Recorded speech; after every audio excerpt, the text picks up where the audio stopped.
leave exactly at 4? There's another talk. In this room? After us, same group of people, but there'll be another speaker, so we're not going anywhere. Well, okay. So, probably whenever you're ready, we could start. Okay. Yeah, I've been doing research on psychosocial interventions for family caregivers of people with dementia since 1985. And when I started getting interested in this area, unfortunately, like many other people, because my mother had dementia. Our family didn't cope with it very well. She didn't get a diagnosis until quite late. And they always talk about this being an issue in minority populations or whatever, but I think it is and was an issue in not only minority populations. There's a lot of stigma about dementia, and my father insisted that she was always like that, or she was trying to get back at him, or whatever, and he didn't treat her very well, and he didn't let us, my brother and me, be helpful. And in fact, he pushed us away, and then he put us in positions that were antagonistic to each other. So when she died, I thought it would be interesting to find out. I'm a psychiatric epidemiologist by training, and before that, a statistician. And I thought it would be interesting to do a survey of family members of people with dementia, just to see if there were other people like us.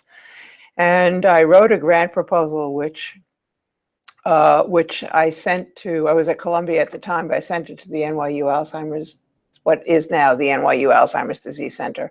And the then head of the center, Stephen Ferris, said, there are some people I'd like you to meet. And so I came down to visit, and there were 4 women who at the time were volunteering at what's now the Alzheimer's Center. And they had been helping family caregivers while the people with dementia were being evaluated at our center. And they had developed some ideas that they thought were helpful. And they'd actually even applied for a grant proposal, which wasn't funded, to test those ideas. And so rather than just do a study of families, I decided it might be interesting to find out whether what they were doing to help families worked. So it started out that I asked them, said to them, okay, I want to write a grant proposal. I'm an epidemiologist. I want to know what the theme is. There's no theme. I said, well, what do caregivers have in common? They said nothing. So we spent about 3 hours going around in circles. And I finally said, all right, well, I guess that's the theme. All caregivers are different. And so we wrote a grant proposal. I wrote a grant proposal that was funded in 1987 and was funded for 20 years after that.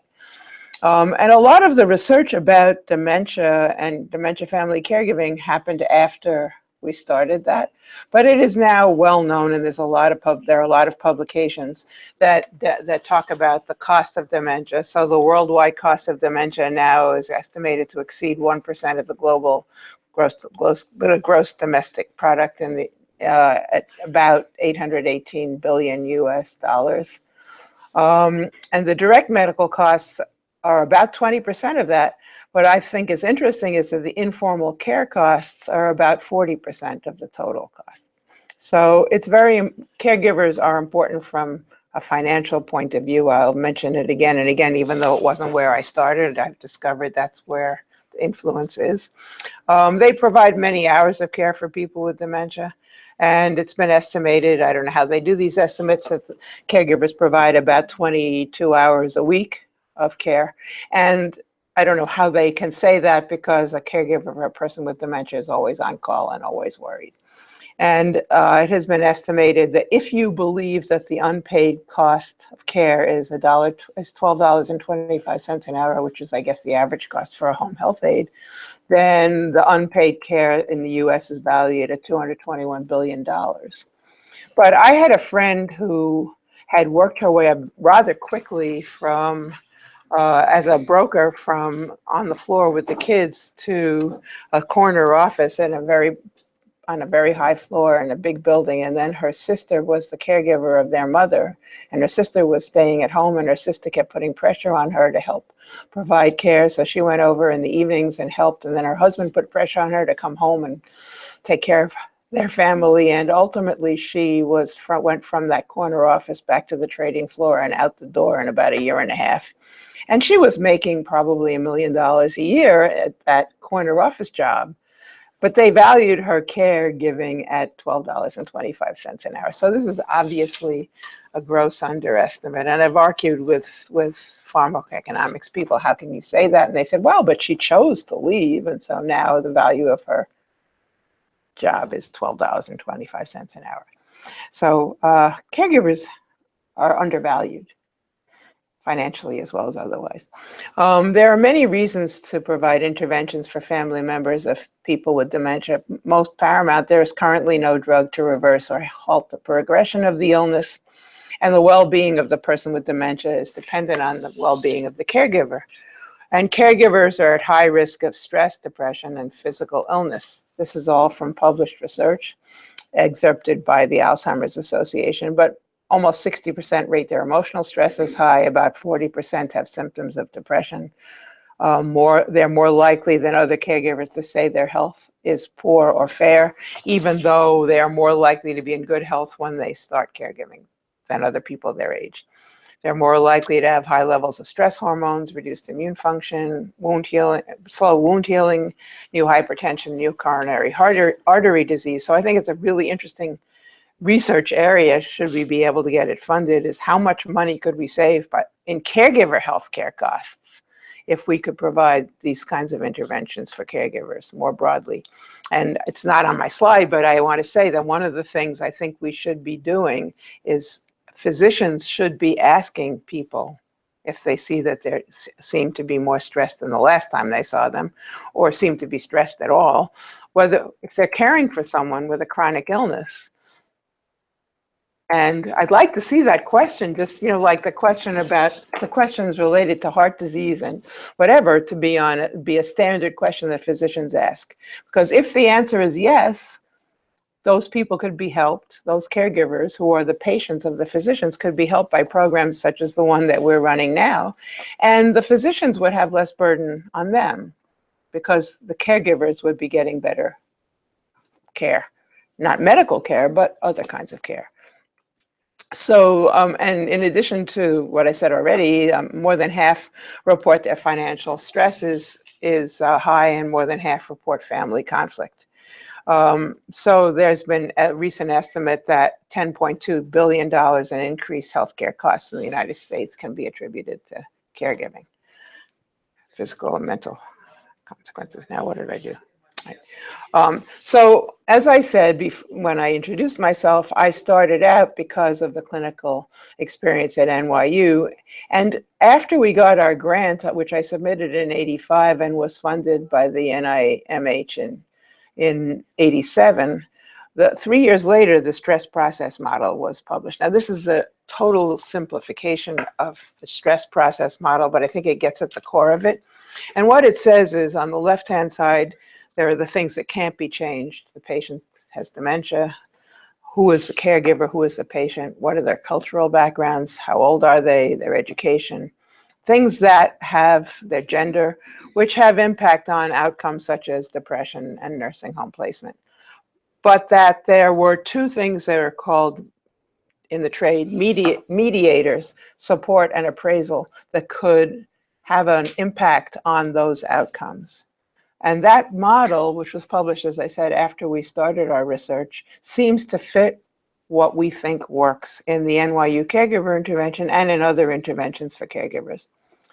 So the NYU Caregiver Intervention is a multi-component intervention that includes counseling, support, and education, and emphasizes the individual needs of each family and supporting the primary caregiver. It includes not only the primary caregiver, but other family members, is available when needed and as long as needed. And it's geared to the stage of dementia and the strengths and limitations of the person with dementia and the family.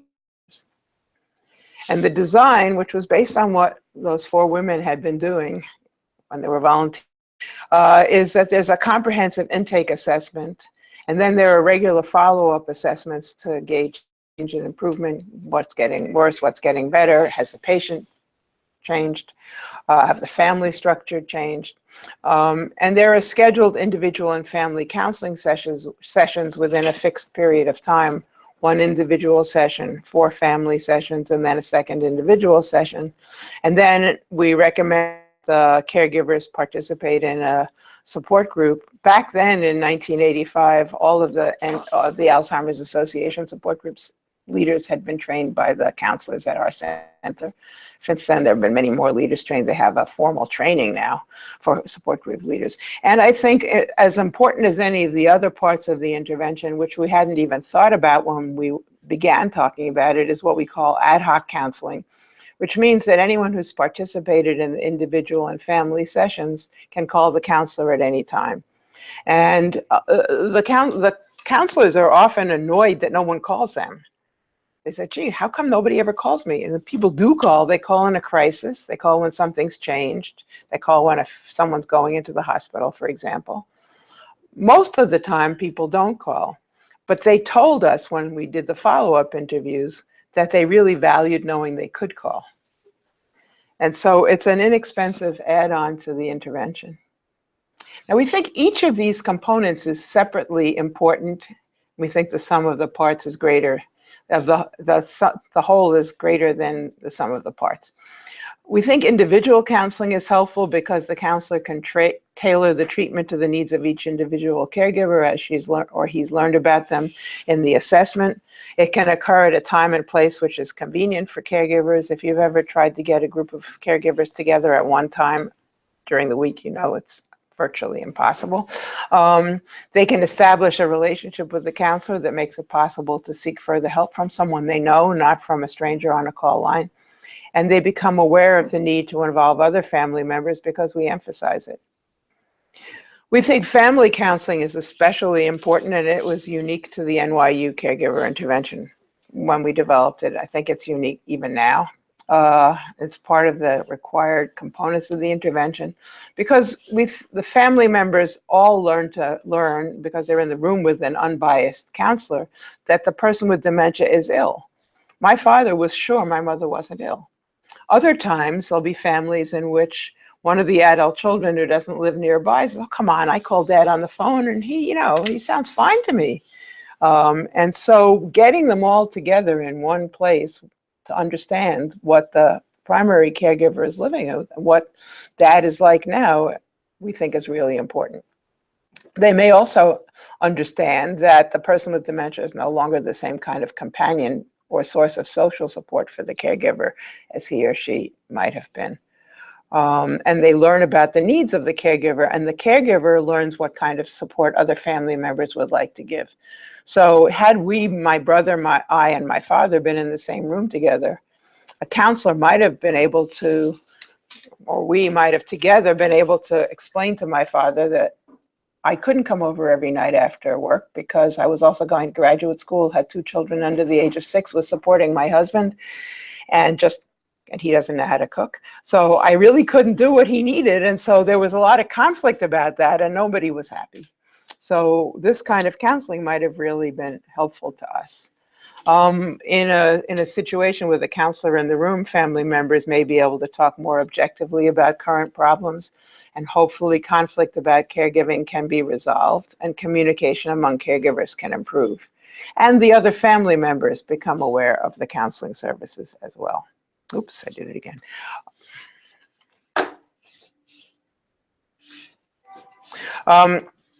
So we also think support groups are important because caregivers can provide each other with ongoing emotional support and can benefit from talking to others who are going through similar experiences.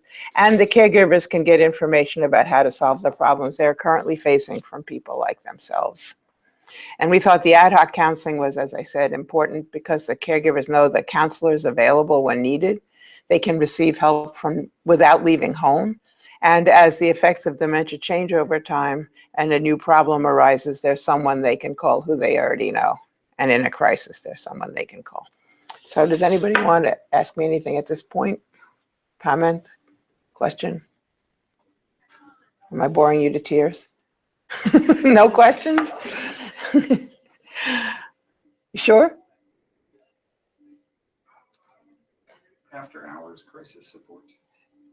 It depended on the, I mean, it's harder, that's harder. The original counselors would check their voicemails periodically.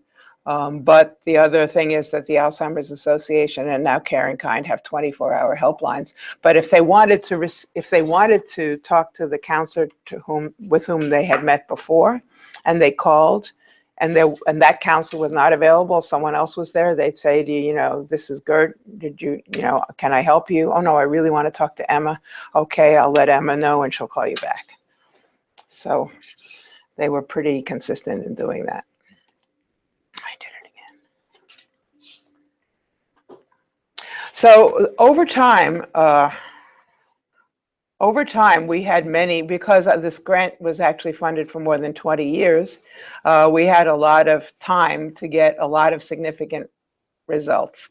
We enrolled 406 spouse caregivers. Why spouse caregivers? Because caregivers are very different from each other, and I knew that I was going to have a hard time if I put adult child caregivers as primary caregivers along with spouse caregivers. The dynamics might be very different, and so we restricted ourselves to spouses or partners. Also, spouse or partner caregivers tend to be older adults themselves and more vulnerable to stress and physical illness.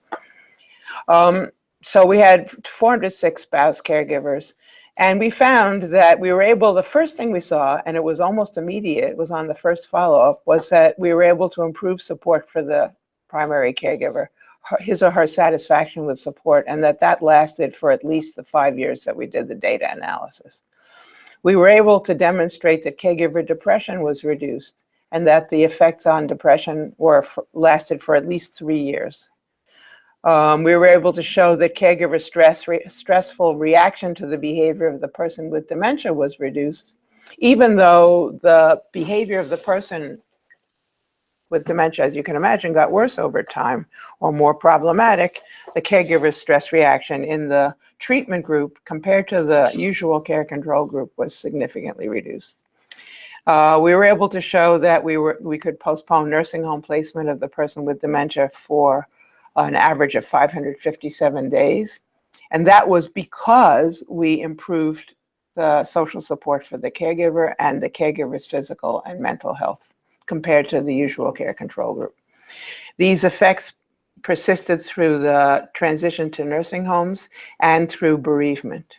And the mediator of all the other outcomes was improvement in satisfaction with social support. So this is a graph that was published in Neurology in 2006.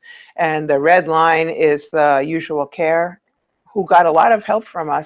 And the green line is the treatment group. And there was a consistent difference between the treatment and the control group in the time to nursing home placement. And we attribute that mostly to the family counseling in the context of the total intervention. Now, why do I say that? Well, we have a lot of anecdotal evidence. For example, there was back in 1992, we hadn't yet published any of our results. We were on CBS radio. We brought Emma, one of the counselors, brought a caregiver with her, and the caregiver was on the television screen. I was sitting off in the back, luckily, and she said she couldn't have survived without the counselor. And I'm going, oh my God, I knew she was in the control group. And I'm thinking, now I'm in trouble. We're not going to have any results. But then when a few months later, she placed her husband in a nursing home, we asked her why, because we had questionnaires for everything as researchers. And she said, well, my sons never helped me. So we didn't know her sons. We'd never met her sons. She was able to get Emma to give her an awful lot of personal help. That's why she said she couldn't have survived without her. But we never met her sons. She said they never helped her. Maybe, like my father, she demanded too much of them. Or maybe she expected them to offer without being asked. Or maybe they have their own lives to lead. I can do this by myself. All of these are things that caregivers say, but the caregiver's family did not participate. So we think that's just an illustration of why we think that the family counseling in the context of the whole intervention was the most important part. However, the government funders thought the most important part was how much money we could save. So there was an article published in 2014, of which I'm a co-author, that did a model of Minnesota, where the people did the study, an economic model in which they imagined that every caregiver in Minnesota, which has a population of about 8 million, so about the same population as New York City, got the NYU Caregiver Intervention. How much difference would it make? And they estimated that cumulative direct cost savings with the NYU Caregiver Intervention in 15 years would be $996 million. And that figure, I'll talk about our new program a little bit later, but that number was what convinced the governor of the state of New York to give $75 million to caregiver support programs around the state. So I never talked about saving money until 2014, but I might have had a bigger impact sooner if I thought like that. So having this big accumulated research evidence for the NYU Caregiver Intervention, we thought about what next steps we should take. The first one we thought about was writing a training manual for providers. Then we replicated the randomized control trial in other communities. We've provided the NYU Caregiver Intervention in community settings around the United States and elsewhere. We developed online training in the NYU Caregiver Intervention, and we've developed web-enabled counseling now, so people can all get on a computer screen and talk to a counselor. And we're doing a randomized control trial of that right now. We've expanded the intervention to adult child caregivers, and we're hoping to expand it to caregivers of relatives with other illnesses.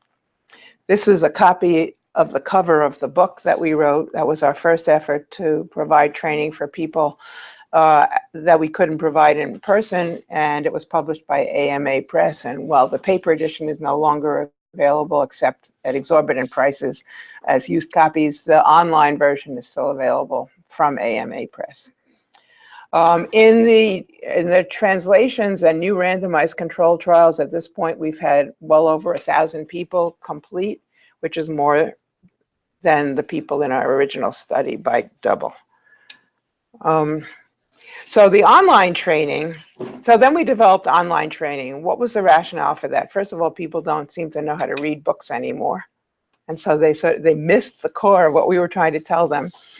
We were doing in-person training for all of those community translations and randomized control trials, and we were getting kind of tired of doing that. And sometimes it was fun when someone paid for us to go to Israel or to Florida in the winter. But then when they said, oh, could you come back because the 3 social workers you trained left and we need you to train some more, and it was August and it was hot and muggy and awful there, we didn't want to go back. So we were unable or unwilling to keep up with the demand. So we developed online training, which can be available anytime and anywhere, and can be translated to be appropriate to other cultures. So here is a mock-up of, this is the first page of the training. It's a landing page, and it's interactive. It's got a lot of videos in it, and it's got a lot of text behind those buttons, and it's got a role play in which people who we trained in person actually agreed to be filmed for a total of 2 days.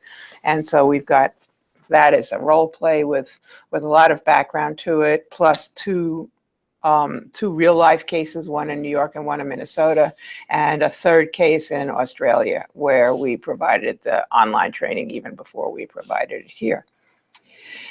And then we thought it would be even better if we could provide web-enabled counseling at a distance, because we thought it would really expand the reach of the intervention. And those people in Florida with whom we had a fair amount of contact were saying, well, what happens if the mother lives in Florida and the children live in New York? Can we have them participate by phone?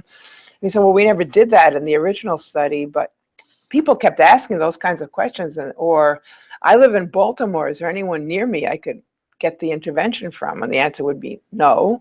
So then we thought, well, if we developed web-enabled counseling at a distance, then a properly trained counselor could provide this kind of intervention without anybody leaving home. This is a slightly but not much out of date slide, I think we have 35 people now who've participated in the randomized control trial, and we have 9 states represented by counselors. So that was the first 20 years plus. But then in about 2003, people started, it became obvious to us that there were people in the earliest stages of dementia who maybe ought to be participating in some way in some interventions that we might provide. So we got a grant from a Zenith Fellowship. I got a Zenith Fellowship Award from the Alzheimer's Association to develop and test a couples counseling intervention. And we were able to demonstrate that it was very effective in helping couples where the person with dementia was in the early stage. And what it did really was it put the counselors put them on an even platform, the person with dementia and the caregiver, and they sort of got them to talk to each other. And while we had some outcomes that we thought were important to measure, such as their relationship, which significantly improved, what we hadn't anticipated was that in every case, the caregiver said that they hadn't recognized that the person with dementia could still participate in a conversation in the same way. Because the person with dementia had withdrawn and they had discounted them, and so their relationship was worse than it had to be before they got together. So after that, somebody heard about our work and they asked us to evaluate the Meet Me at MoMA program. Do you know what that is? So Museum of Modern Art in about 2006 or 7 started a program once a month when I thought the museum was closed. It wasn't. Every Tuesday it was open to people with disabilities. And on different Tuesdays, it was a different kind of people. Once a month, it was open to people with dementia with their family members. And I went and visited, and I was just bowled over by it. And unfortunately, we have our directors' meetings on Tuesday, so I almost never got to go, but it was an amazing experience. And so we evaluated it, and we demonstrated significant efficacy of it. But then I started, I don't think I have slides about, I can't learn, can I? Slides about that, no. So, but then after that, I thought, well, if viewing and talking about art is helpful, and being in a place together where people are treated with dignity and understanding is helpful, maybe singing in a chorus would be even better. So I started a chorus in 2011 that's called The Unforgettables. And the idea, the rationale was that there are very few pleasurable activities available for this population, although now the Meet Me at MoMA program, perhaps partly because we were able to show its benefits for people with dementia and their caregivers, is now available around the world in various museums, or programs like it are. But still there are a few pleasurable activities, and we thought that participating participating in a museum program was effective, being able to learn to sing together and perform for an audience might be even more effective. And it gave them a chance to share a stimulating activity. We were really thinking about the caregivers, because that's where my research had been largely. And so when we started the program, I told the conductors that I didn't want them to be teaching nursery rhymes or songs from people's childhood. I wanted them to challenge the caregivers. And if the people with dementia came along, fine, but I wanted the caregivers to be glad to be there. And what I learned, which nobody expected, is that for every concert, the people with dementia learn 18 new songs.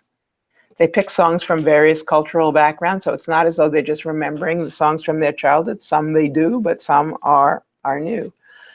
We originally wanted them to be in the early stage of dementia, but by the time our IRB approved this dangerous intervention, we had already rented the space and we were in a hurry, so we took some people in the middle stage too. So the only requirement really was that they had to come with a caregiver or family member who would commit to attending all the rehearsals and the concerts that followed. And that's because we didn't want it to be a sing-along or a drop-off place. We wanted it to be a place that caregivers were glad to be at. I'm unteachable. So we had we did a pilot study back in 2011 showed that overall, the measurements we used, which included quality of life, social support, communication with the person with dementia and self-esteem, by and large, they mostly improved. There were only 10 couples in the study, so I didn't want to look at individual outcomes, but there was an overall improvement in all of those. And we also showed improvement in quality of life and self-esteem with the people with dementia. But perhaps more importantly were the qualitative results. The participants attended the rehearsals in spite of harsh weather. The first week we had rehearsals was a nice June day, and the following week it was 104 degrees out. And so I thought I'd better come, because if I didn't come, the conductors would be alone in the room. Everybody showed up. There were 11 couples in the chorus, so 22 people. Every last one showed up.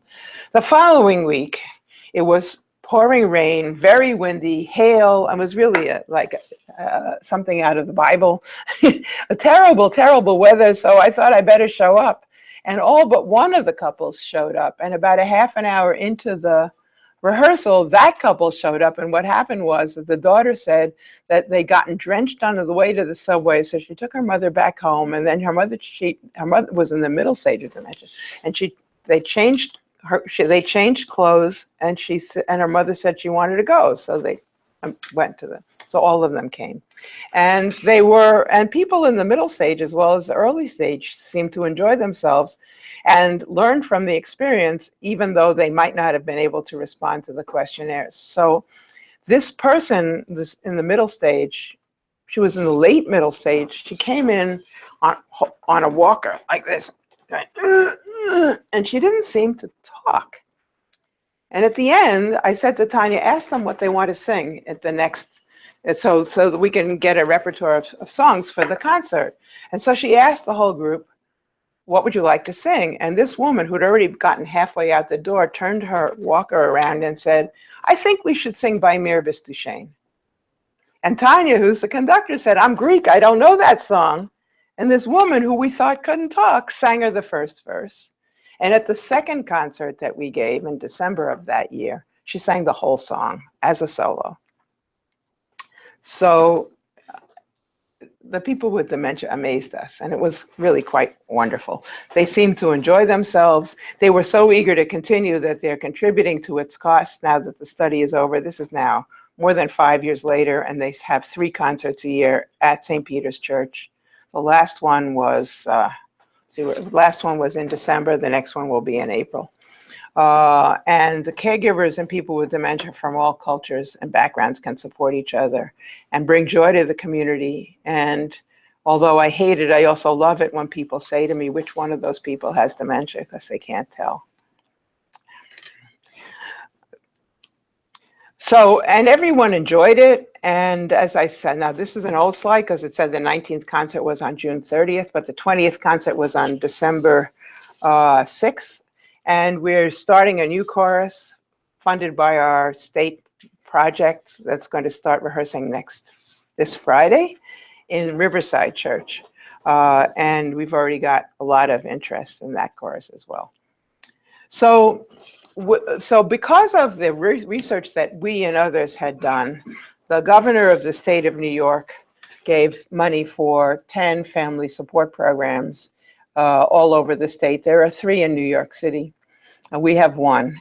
And we see this as an opportunity to provide comprehensive counseling and support to family caregivers. So I've never run a social service agency. I've always been doing research, but I couldn't turn it down.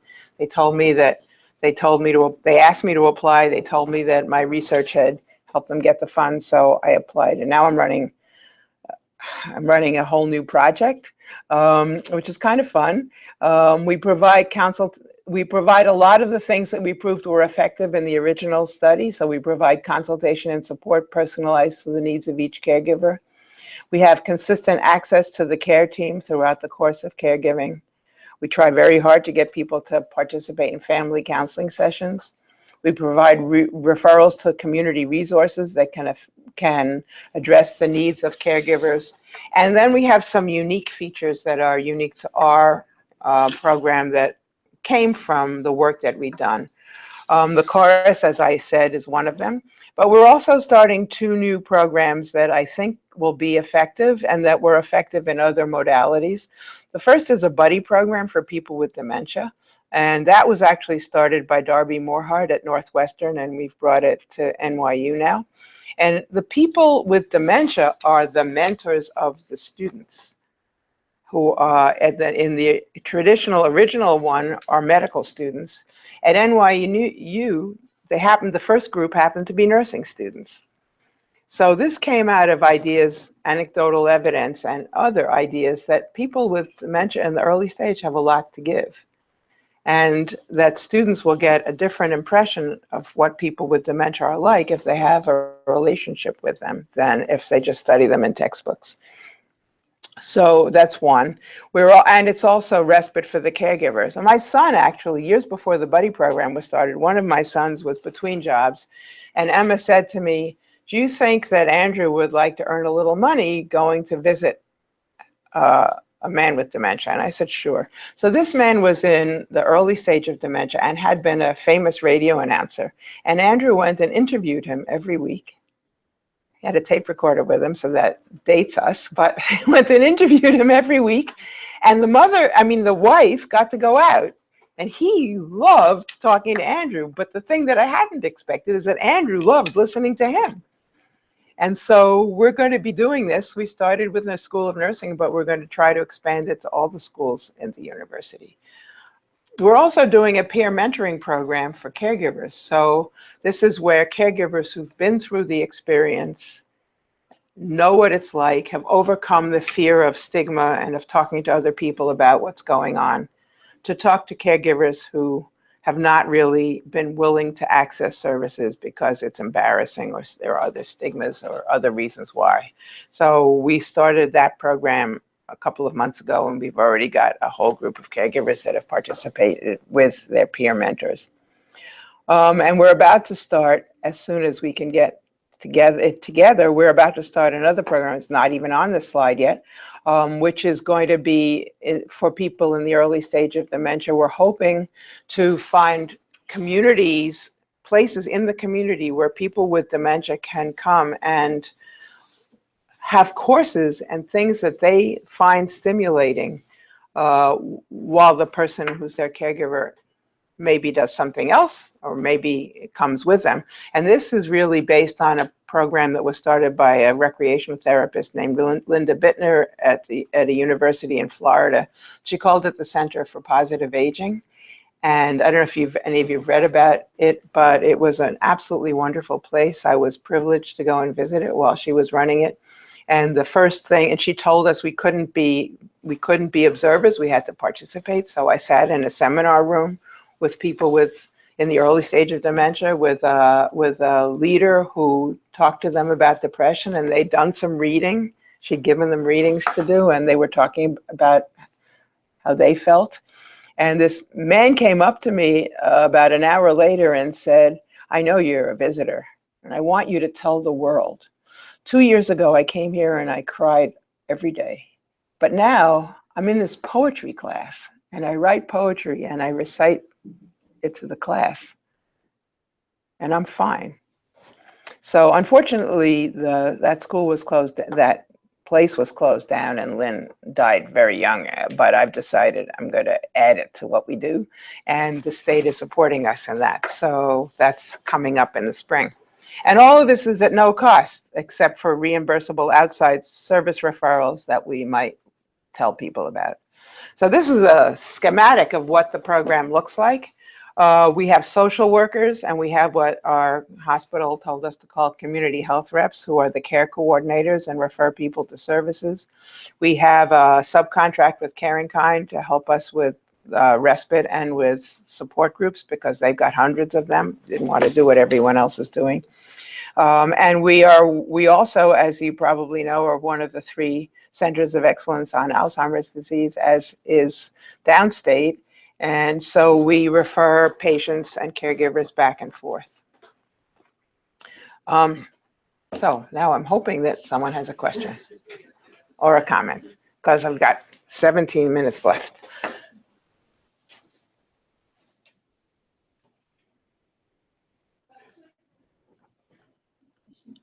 So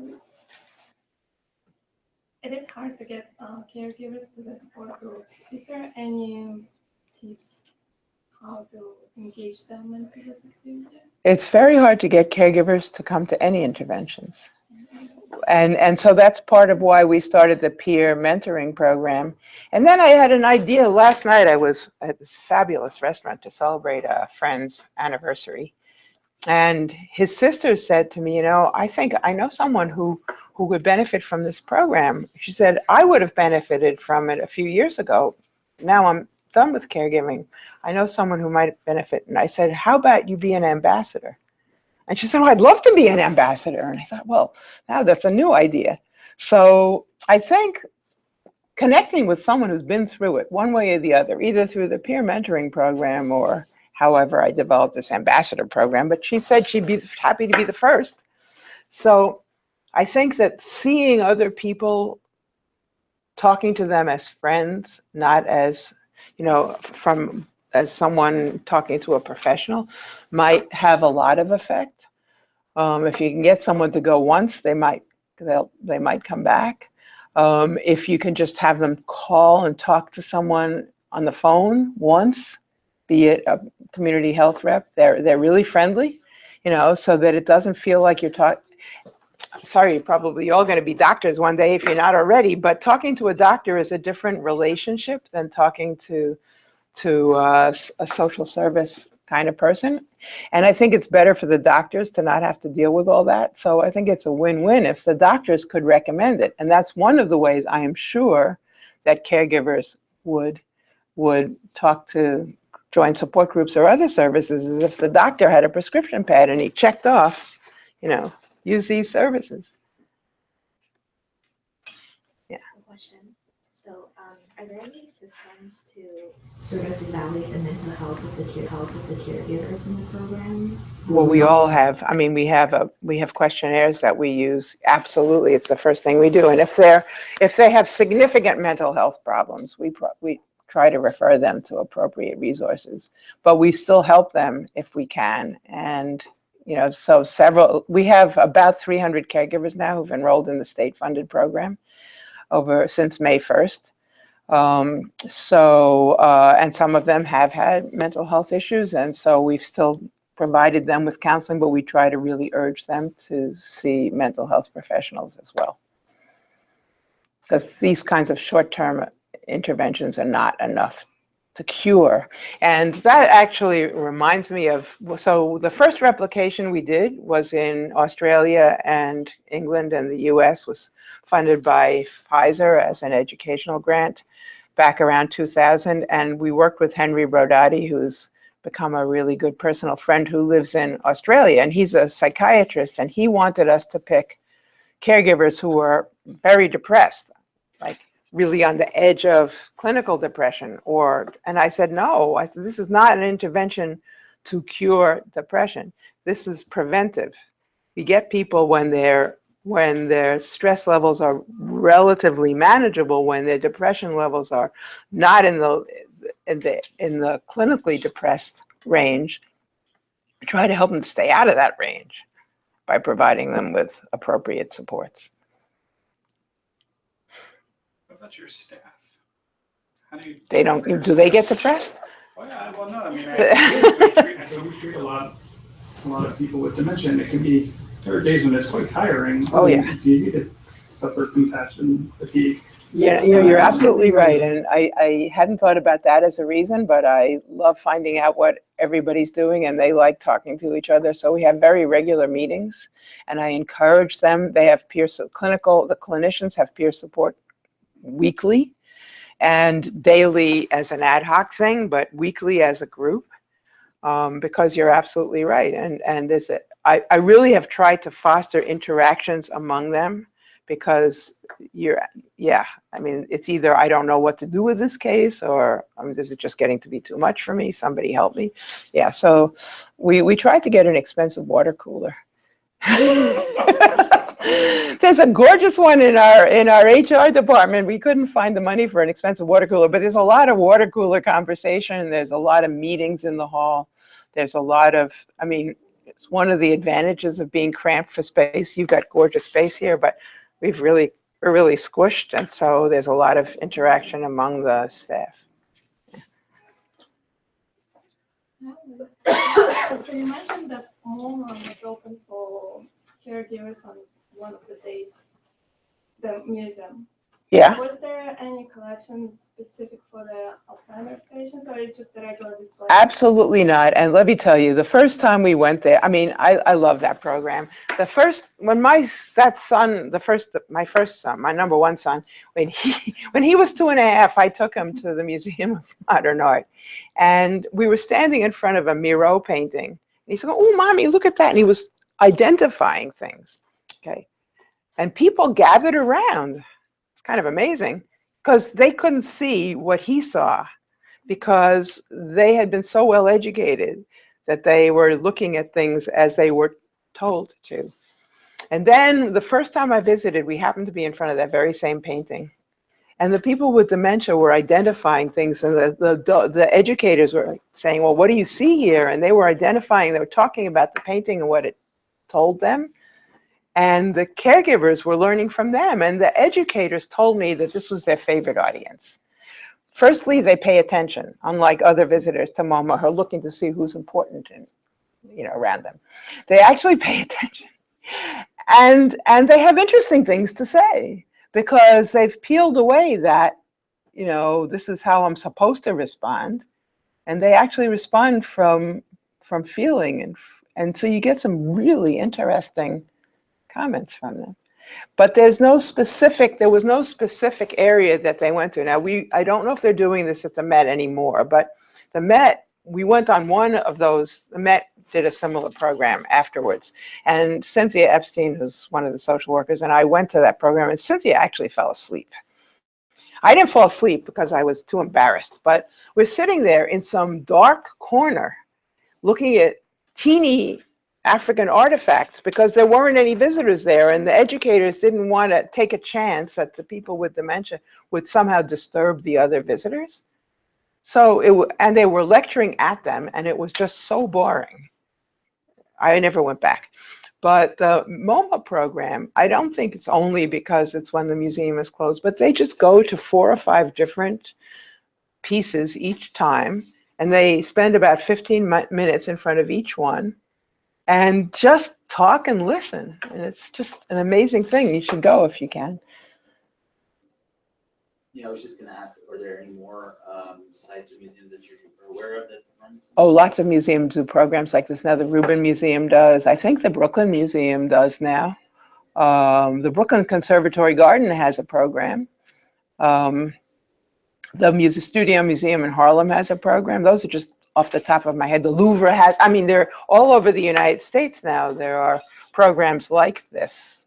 Or I don't know, I haven't visited all of them, but it's a great opportunity, because I think a lot of times, and now I'm stepping outside of my professional comfort zone, because I'm not a psychiatrist and I didn't go to medical school, but it seems to me that a lot of times people whose certain parts of their brains don't work so well anymore, it's an opportunity for another part that wasn't used before to somehow get a chance. So an example from, if I had the ability, I'd show you the video, or maybe you can watch the video about the unforgettables. But if you watch the video, is there a way to do it? Click on it? If I could find it, can I click on it? It's there, but how do I click on it? Well, I'm clicking on it. Let's see if we actually get it. Do we have sound? You should. I'm waiting to see if it's going to work. If not, I have it on a memory stick. But, oh, it isn't coming up. Oh, what is that telling you? How do I get it? Let me just try to put it into Chrome instead of. If not, I have it on a stick. But if you get to watch this video, which we have exactly enough time for, you will see Leonard, who sings a solo. And Leonard was some high-powered something or other, and he sang so beautifully that I said to him, "Where did you learn to sing?" There it is. Make it full screen, please. And he said, "I didn't ever sing before I joined this chorus." So now watch.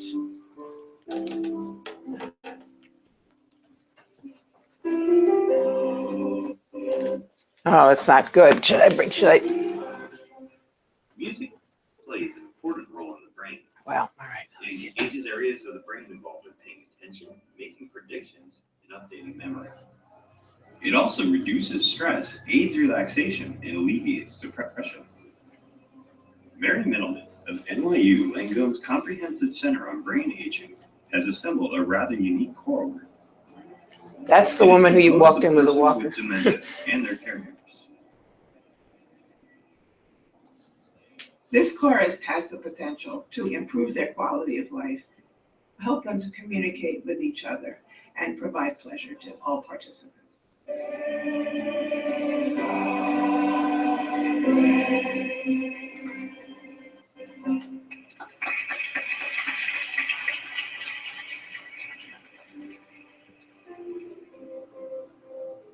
The chorus consisted of 13 weekly rehearsals over a 3-month period, followed by a concert. We're hoping that by comparing the measures taken before the first rehearsal to the measures taken after the concert, that we begin to see what the effects of this chorus are on the well-being and quality of life of all the participants. Alzheimer's disease typically lasts between 5 and 15 years and can last as long as 20 years in an otherwise healthy person. When people get Alzheimer's disease, they can do less and less for themselves, and family members will have to take over caring. Well, that's the trouble with the internet. For them. We were looking for something that's available to people in the early stages of dementia. There's been quite a bit of research recently in neuroscience about the benefits of music for people with dementia.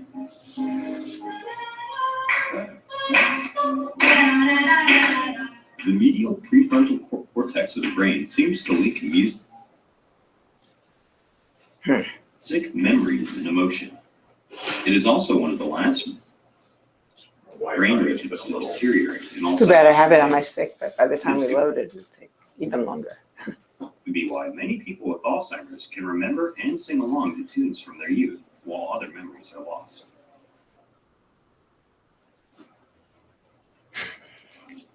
I did see that they were able to retain a lot of information. And they named themselves the Unforgettables.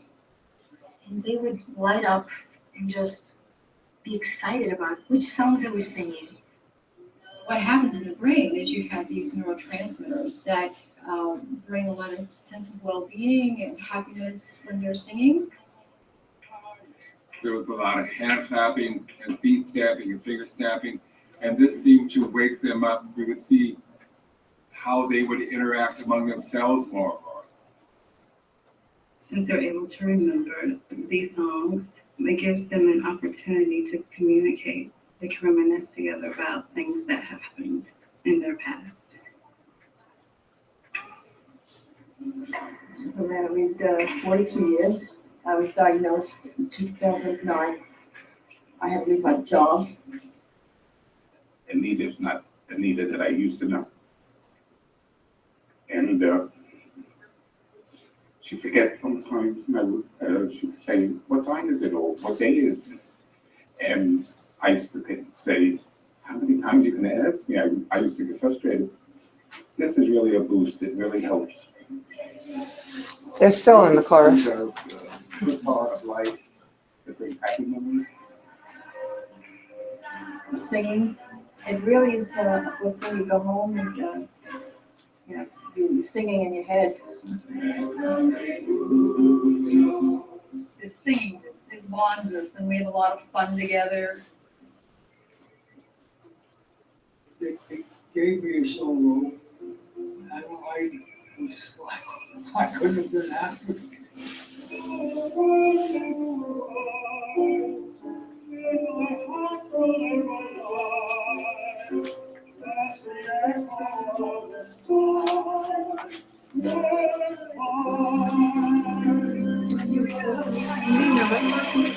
felt proud about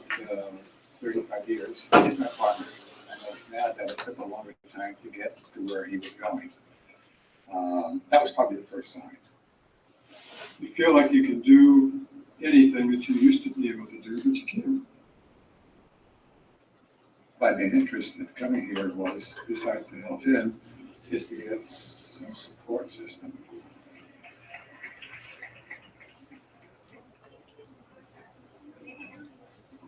The experience of the chorus, the fact that I'm with other families and caretakers that are going through the same thing at various levels, is very important. For myself, I felt like I had nothing left, and that this was going to be the rest of my life, and that everybody else is going through it, and they're surviving, and they're doing well. So I'm doing well. He wakes up singing in the morning. And, and he sings throughout the day. There are songs that he remembers. And I mean, his memory in relationship to the songs has also astounded me because he remembers the words. No pill is necessary. Replace it with this. It looks like this is the kind of experience certainly the people in the early stage and their family members can enjoy and benefit from. We really hope to do a much bigger study because this is a very small sample. It will need to be studied in a more rigorous way, which requires funding. It's really important to invest in research because if programs like this provide evidence of their effectiveness, they can be very helpful to people with dementia and their family members.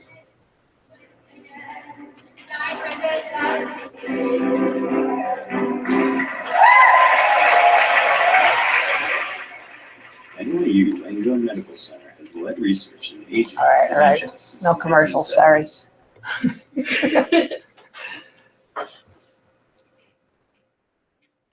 So that's them. And we have a new chorus, as I said. So if you know anyone who can travel to Riverside Church, wants to participate with a person with dementia in all the rehearsals and sing in the next concert there, let us know. Sorry to ask this, but where's Riverside Church? Oh, sorry, it's approximately 120th Street and Riverside Drive. We're also looking for, we're always, because people unfortunately die, so we have dropouts from the original chorus. So they sing at St. Peter's Church, which is on 54th Street and Lexington Avenue. Your flyer. For which? I can, if you give me your card, I will send you a flyer tomorrow. Any more questions, comments, thoughts?